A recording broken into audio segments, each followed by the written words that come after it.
Thought I'd make a quick video on the amigaXfer tool.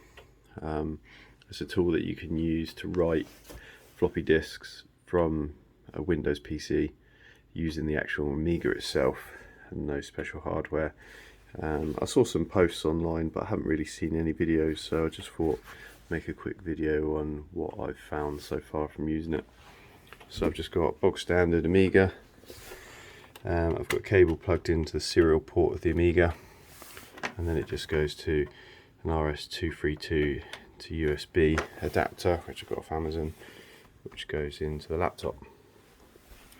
You can either bootstrap the Amiga, which I haven't done because I'm lucky enough to have a copy of the Workbench disk, and then we'll load into Workbench. We can launch the debugger, and then we can write a floppy disk from the computer. So we just wait for the slow process of Workbench to load.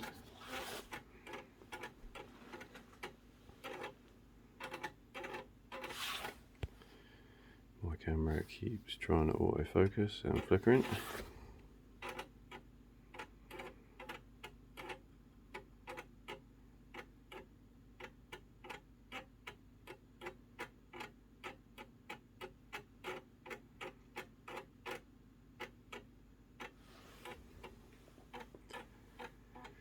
The joys of floppy disks.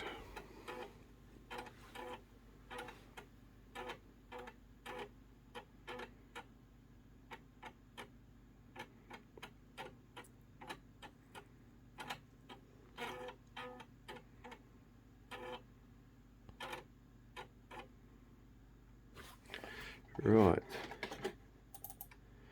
so now we've got Workbench open. We'll open up the shell.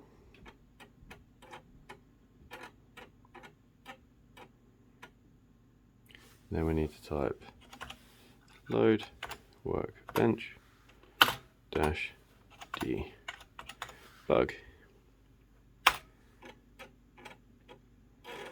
So now that's loaded. The first issue I ran into was, to me, nothing changed, so I couldn't work out where to go from here. But if you go back to the main screen, and if you right click up here, there's a hidden debug menu. So I'm holding right click and there's a hidden debug menu here. So once I've actually gone on to debug, this was the next issue which I thought I had, where the Amiga actually completely freezes. You can no longer use Workbench. That doesn't actually matter. So I'm going to eject the disk. I've got this one which was written as James Pond. These are just all coarse backups of my actual physical disks which have degraded and no longer work. I own copies of all of this. So now I go to the laptop and I'm going to load the amigaXfer tool.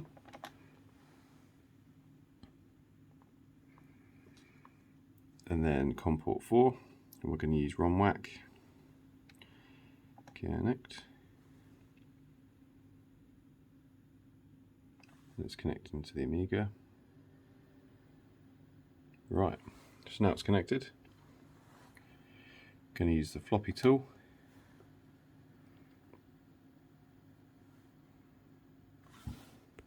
It's currently communicating with the Amiga. It's just checking for the disks.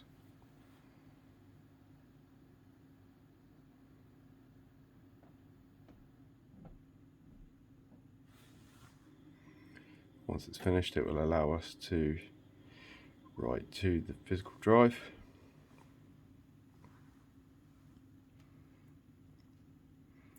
Right, so we're going to browse for the file.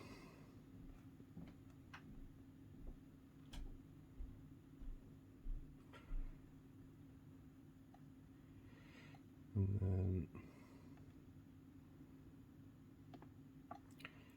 there's a few that I've got. Let's go lemons. All decisions. Let's just go lemmings, disk 1. So I'm going to open that.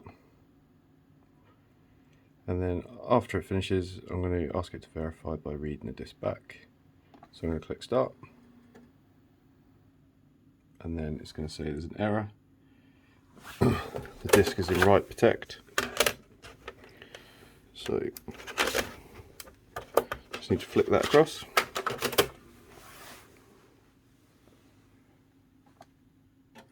Click start, and there we are. It's using the Amiga to write to the floppy disk, so you don't need any special hardware other than that RS-232 to USB adapter. Software's free. So this bar will make its way all the way up, and then once it's reading back, it will make its way all the way down and tell you it's complete. So I'm just going to pause the video here, wait for it to finish, and then we'll show this booting. Right, so it's just finishing up validating the disk. I actually had to throw the other disk away because there was errors on it, so I've got a different floppy disk this time. There we are, it's all done. So this is the floppy disk we're using now. So if I just reset the Amiga, bear with me 2 seconds. Magical key press.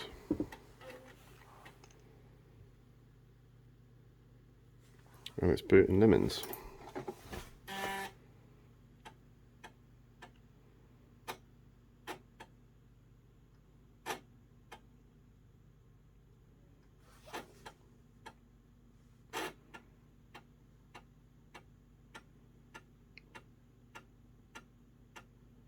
Eventually.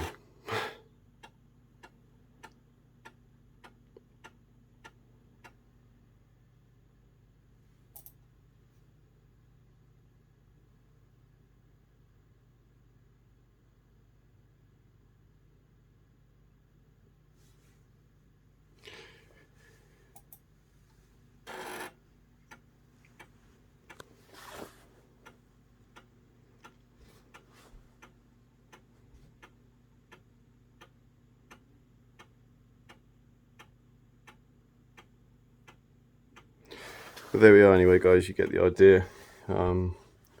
That is how you can use your Windows PC, laptop to write to a floppy disk, because a lot of the floppy disks have expired. As you probably know, if you own an Amiga, you'll put your original disk in and it won't load. So here's an easy way where you can write new floppy disks instead of replacing it for an emulator or using the PyStorm project.